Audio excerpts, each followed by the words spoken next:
business? Well, if you want to live in the world of marketing and sales, it is the best school in psychology on the planet, and it is a full contact sport.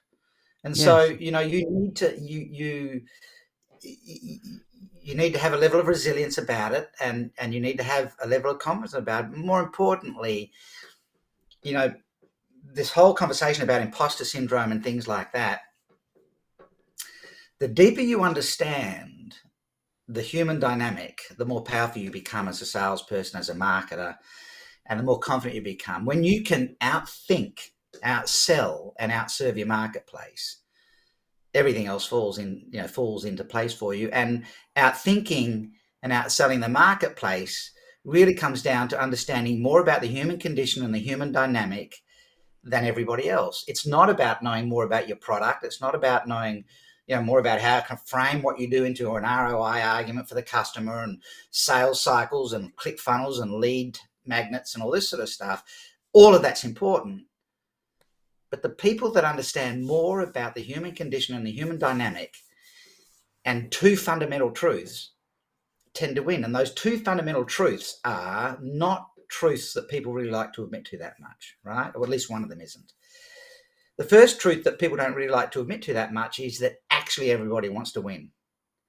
Everybody wants a better car than the neighbor. Everybody wants a better house than the neighbor. Everybody wants to win. The second truth is everybody's scared. Everybody wants to be made safer. And so if you're in the world of marketing and sales and you can frame your message, you can the way you show up allows your prospect to know that if they go with you, they will win and they will be safe. You're halfway home. It doesn't matter what the product is that you sell. If the person that they meet and then the solution that you're proposing causes them to go, okay, hey, if I buy this thing, I'm going to be just a bit better than everybody else. I'm going to win, and I feel safe with you.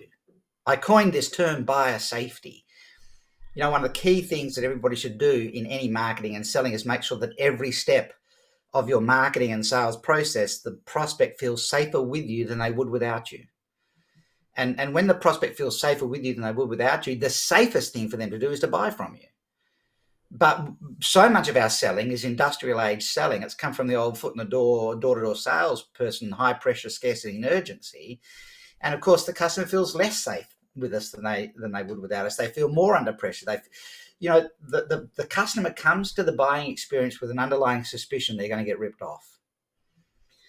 And so, we've got to overcome that, and we have to overcome that by making them safe and actually making it okay for them to win. So the deeper you understand the human condition and those kind of dynamics, the more confident you can be, about how you market and how you sell, and really the product is irrelevant. I'm just going to mute my microphone while I cough. Okay. So I don't want to upset the recording with big coughing noises. So, it's kind of a fascinating world. But and so what sits behind that? Quality of the thinking, the quality of the idea behind the business. Thank you for taking the time to check out this effective marketing clip. If you found this interesting and useful, YouTube thinks you're going to enjoy this one, and this is the latest thing that we've put together. If you haven't yet, and you could take a second to like, share, subscribe, and comment, that will give us the motivation to continue on this epic journey.